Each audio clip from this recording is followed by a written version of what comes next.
तो यार आज का दिन सिर्फ और सिर्फ रिकॉर्ड ऑफ रैग्नारोक सीजन 4 के नाम पर जाएगा। लेकिन रुको रुको, अगर आप लोग सोच रहे कि मुझे रिकॉर्ड ऑफ रैग्नारोक सीजन 4 को लाने में इतना समय क्यों लग गया, तो ये वीडियो मैंने कल अपलोड की थी। यूट्यूब ने इस पर गाइडलाइन स्ट्राइक मारकर बंद कर दिया, ये कहते हुए कि रैंक्स अपने चैनल पर वायलेंस को प्रमोट करना बंद करो। और अब तुम लोग मुझसे फिर पूछते हो कि भाई तुम बीच बीच में रोमांस एनिमे क्यों डालते हो। सिर्फ इसी वजह से, अगर सिर्फ 2 और स्ट्राइक पड़ेगी तो मेरा चैनल गायब हो जाएगा। लेकिन सुनो, तुम लोग मेरे चैनल को जाकर बचा सकते हो। मैंने नीचे लिंक दिया हुआ है एक रोमांस एनिमे का, तुम लोग खाली जाकर इसे एक बार देख लो, बस इसकी एपिसोड 1 को, जिससे यूट्यूब को मैसेज जाएगा कि मेरे बंदे यहाँ पर सिर्फ वायलेंस को सीखने मुझसे नहीं आते, बल्कि मैं टाइम टू टाइम उन्हें प्यार की कहानियां भी देता रहता हूँ। यार किसने कह दिया कि मैं सिर्फ और सिर्फ फाइटिंग को ही प्रमोट करता हूँ। तो इसी वजह से तुम लोग ये रोमांस एनिमे देख लो, इससे यूट्यूब के एल्गोरिथम को मैसेज मिल जाएगा। मैं सच कहता हूँ ये एनिमे इतने भी बुरे नहीं है। अगर ये बकवास होते तो मैं इसे अपने चैनल पर लाता ही नहीं। तो चलो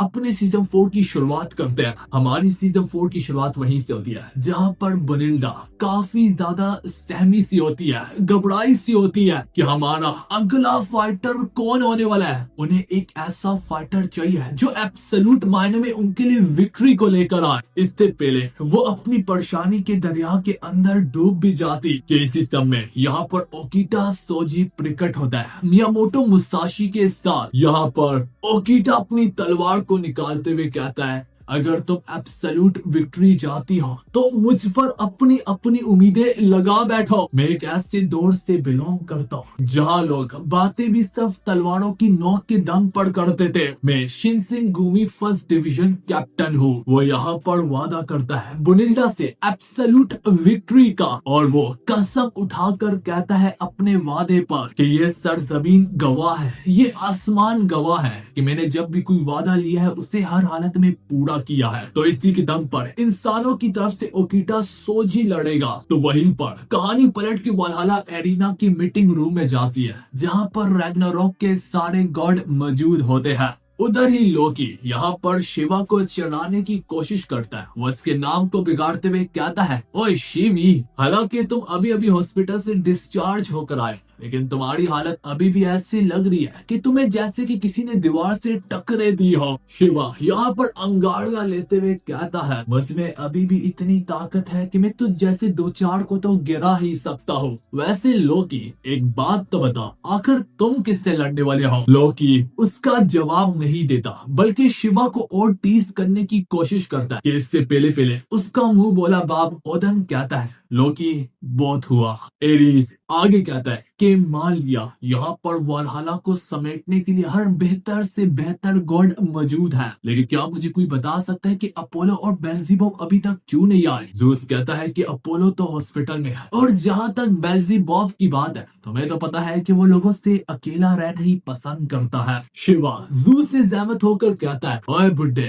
क्या तू बता सकता है कि तूने हम सबको यहाँ पर इकट्ठा क्यों किया है? तो जूस आगे कहने लगता है कि मान लो वालहला का सारे के सारे स्ट्रॉन्गेस्ट गॉड एक ही रूम में मौजूद है, इसमें कोई शक नहीं है कि अभी भी कुछ गॉड्स यहाँ पर नहीं आए, पर ये मीटिंग हमारे लिए काफी इम्पोर्टेंट है, क्योंकि मैं ये मीटिंग खाली इसलिए ही बुलाई है ताकि हम लोग डिसाइड कर सके कि इसके खिलाफ कैसे जदोजहद करके इसे यहीं पर लुपेट लिया जाए। गॉड इस वक्त अपनी उम्मीदों पर है, हमें बस खाली 2 और विक्ट्री चाहिए है और हम ये पूरा टूर्नामेंट जीत जाएंगे। तो आज की मीटिंग खाली इसी के बारे में कि हमारा अगला फाइटर कौन होगा जो हमें एब्सोल्यूट विक्ट्री ला कर दे। तो यहीं पर हमें एनुबिस से मिलवाया जाता है, जो कि कुत्तों की तरह टेबल पे चढ़ जाता है। वो कुत्तों की आवाजें निकालते हुए कहता है कि मुझे बेच दो, मैं सच कहता हूँ, मैं तुम लोगों के लिए विक्ट्री लाऊंगा। ये बोलते हुए वो एक खतरनाक कुत्तों की निगाहों से जूस को घूरते हुए कहता है कि तुम क्या कहते हो? तो जूस मुस्कुराते हुए कहता है, वैसे तो 10 राउंड के लिए हमने तुम्हें ही सोचा हुआ था, पर नॉर्स गॉड का क्या मानना है यहाँ पर मैं भी उनके मुंह से सुनना चाहूंगा। तो ओदन यहाँ पर कहता है कि मुझे इससे कोई मसला नहीं है। ये सुनते सारी एनुबिस इतना ज्यादा खुश होने लगता है जैसे कि किसी ने उससे हड्डी दी हो कि तभी दरवाजे खुल जाते हैं और एक ऐसा शख्स एंट्री मारता है कि उसके दम पर हर तरफ जैसे कि मानो बर्बादी छा जाए। उसका नाम है सुसनो मिकोटो, द गॉड ऑफ कैलेमिटी। वो यहाँ पर आते सारे अपनी दहशत के दम पर कहता है, अगला फाइटर मैं हूँ। उसके एक एक कदम के साथ उसका बदबूदार और जर्रे जर्रे में समाने लगता है, जिससे महसूस करके एरिस को सांस लेने में भी दुश्वारी होने लगती। एनोबेस जब उससे बात करने की कोशिश करता है कि अगला फाइटर मैं हूँ, ये बात हमने ऑलरेडी डिसाइड कर लिया, तो सुसनो वहाँ पर कुर्सी पर बैठते हुए कहता है, अच्छा तुम लोगों ने चाहे भले ही इस बात का फैसला आपस में मिलके किया हो, लेकिन इससे मुझे जरा भी फर्क तक नहीं पड़ता। तुम्हें पता है क्यों? क्योंकि वो फैसला ही क्या होगा जो मेरी मौजूदगी में ही ना लिया जाए। उसकी जुबान एनोबेस के लिए काफी ज्यादा तेज होती है। वो इतना ज्यादा डिप्रेस हो जाता है कि वो अपने लड़ने की इच्छा को भी खो देता। हाँ, इसी वजह से एनोबेस खुद ही पीछे हट जाता। तो अगला फाइटर जो गॉड्स की तरफ से लड़ेगा वो कोई और नहीं बल्कि सुसानो है। इस बात का फैसला सिर्फ उसकी मौजूदगी में आने से ही हो जाता है। वो जब उठकर यहाँ से जाने लगता, जूस उसे सवाल पूछता, मैं जानना चाहता हूँ कि आज के देवता क्या आखिर तुम्हें इस बैटल में इतना इंटरेस्ट क्यों है? तो आगे से वो शख्स बोलता है, सुनने में आया है कि इंसान की तरफ से एक ऐसा शख्स लड़ने वाला है जो कि अपनी बात का फैसला अपनी तलवार के दम पर करता है। वो जब भी तलवार उठाए तो फैसला हो जाता है। वो जब तलवार उठाए तो रुकावटें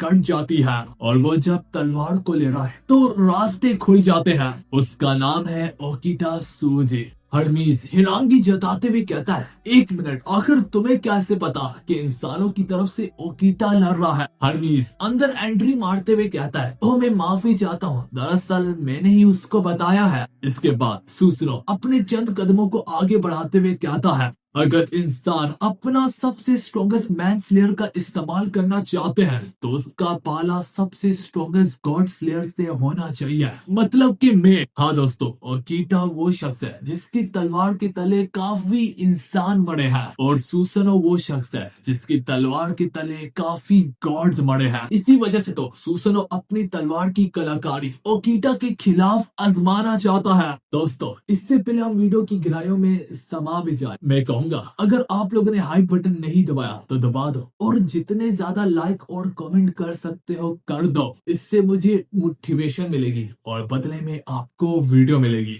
तो चलो कहानी पलट के बनिंडा पे जाती है, जहाँ पर अचानक से उसे ओदन अप्रोच करता है। वो आते साड़ी कहने लगता है, इससे ज्यादा बढ़ के तुम आगे नहीं जा सकती, या फिर सही शब्दों का चुनाव करूँ तो इससे ज्यादा आगे मैं तुम्हें बढ़ने नहीं दे सकता, क्योंकि जल्दी इंसानियत समेत तुम्हारा भी अंत टूट आया है। बोलिंडा जो कि उससे जर्रा भी ना डरती, वो भी उसके खिलाफ कंधे से कंधा मिलाते हुए, नजर से नजर मिलाते हुए और कदम से कदम मिलाते हुए खड़ी हो जाती। वो उससे घूरते हुए कहता है, वैसे तुम्हारी दाद देनी होगी, लोग मेरे आगे थर थर कांपते हैं लड़की। लेकिन बुलिंडा यहाँ पर कहती, लोकी मजाक बहुत कर लिया। हाँ दोस्तों, वो ओदन नहीं बल्कि लोकी होता है। लोकी यहाँ पर अपने रूप में वापस आते हुए कहता है, ओह वाह, तुमने मुझे पहचान लिया। बुलिंडा यहाँ से जाते हुए कहती है, मेरे पास तुम्हारी गेम्स के लिए वक्त नहीं है। तो लोकी उससे कहता है, नहीं नहीं, मेरी बात तो सुनो, मैं तुम्हें बचाना चाहता हूँ। बुलिंडा पीछे मुड़ के कहती, तुम मुझे बचाना चाहते हो? लोकी आगे कहता है, हाँ, क्या तुम अंकल के गुस्से से वाकिफ नहीं हो? क्या तुम मेरे मुंह बोले बाप ओदन को नहीं जानती? अगर वो लड़ रहे हैं तो इसका मतलब ही एक ही है, तुम लोग मारे जाओगे। तो मेरे अंकल जब सारी इंसानियत को मार गिराएंगे तो वो तुम्हारे पीछे भी आएंगे। ये बोलते हुए वो यहाँ पर हवा में तैरते हुए कहता है, पर मैं तुम्हें बचा सकता हूँ। अंकल ओदन जो है वो कभी भी मेरी बात को नहीं टालते, अगर मैं उनसे प्यार से बात करूँ। तो बुलिंडा मुस्कुराते हुए अपने आप को सामने रखते हुए कहती है, तो बताओ लोकी, तुम बदले में क्या चाहते हो? क्या यही तुमने मेरे मुंह से सुनना है? लोकी फौरन से बैक डाउन होते हुए कहता है, नहीं नहीं, मैं तुमसे बदले में कुछ नहीं चाहता। बुलिंडा उसकी बात जर्रा भी नहीं सुनती, और वो जैसे जैसे करके यहाँ से जाने लगती है। तो लोकी फौरन से मुद्दे पर उतरते हुए कहता है, तुम अपना पूरा दम भी लगा दो। ओह, ये कहना गलत होगा, मैं उम्मीद करता हूँ कि तुम सिगफ्रीड को बचा लो। ये सुनते सारी बुनिल्डा के पैरों तले जमीन खिसक जाती है। उसका स्ट्रॉन्ग रिएक्शन को महसूस करके लोकी मुस्कुराने लगता है और वो कहता है, मेरा अंदाजा एकदम ठीक निकला। वैसे भी ये तो नामुमकिन है कि उसका पाला रैग्नारोक से ना पले, इसलिए तुम अपनी जान की परवाह नहीं करी। तुम तो यहाँ तक मेरे अंकल ओदन के खिलाफ जाने के लिए भी तैयार हो, सिर्फ सिगफ्रीड के लिए। बुनिल्डा थोड़ी सी कोल्ड लुक के साथ उससे पीछे मुड़कर कहती है, अपने काम से काम रखो गिट्ठे। वैसे भी तुम्हें मेरी परवाह नहीं करनी चाहिए, क्योंकि जो अगला फाइटर है वो तुम लोगों को भागने पर मजबूर कर देगा। तो अपनी परवाह करो, कहीं तुम लोग ही बैटल्स के दौरान मारे ना जाओ। लोकी जिससे जर्रा भी ये सब कुछ बर्दाश्त नहीं हो रहा था, उसकी सोच जो कि एकदम से गिटी पिटी सी होती है, तो वो अपने डोल से बड़े हुए रूम में जाकर बुनिल्डा के बालों को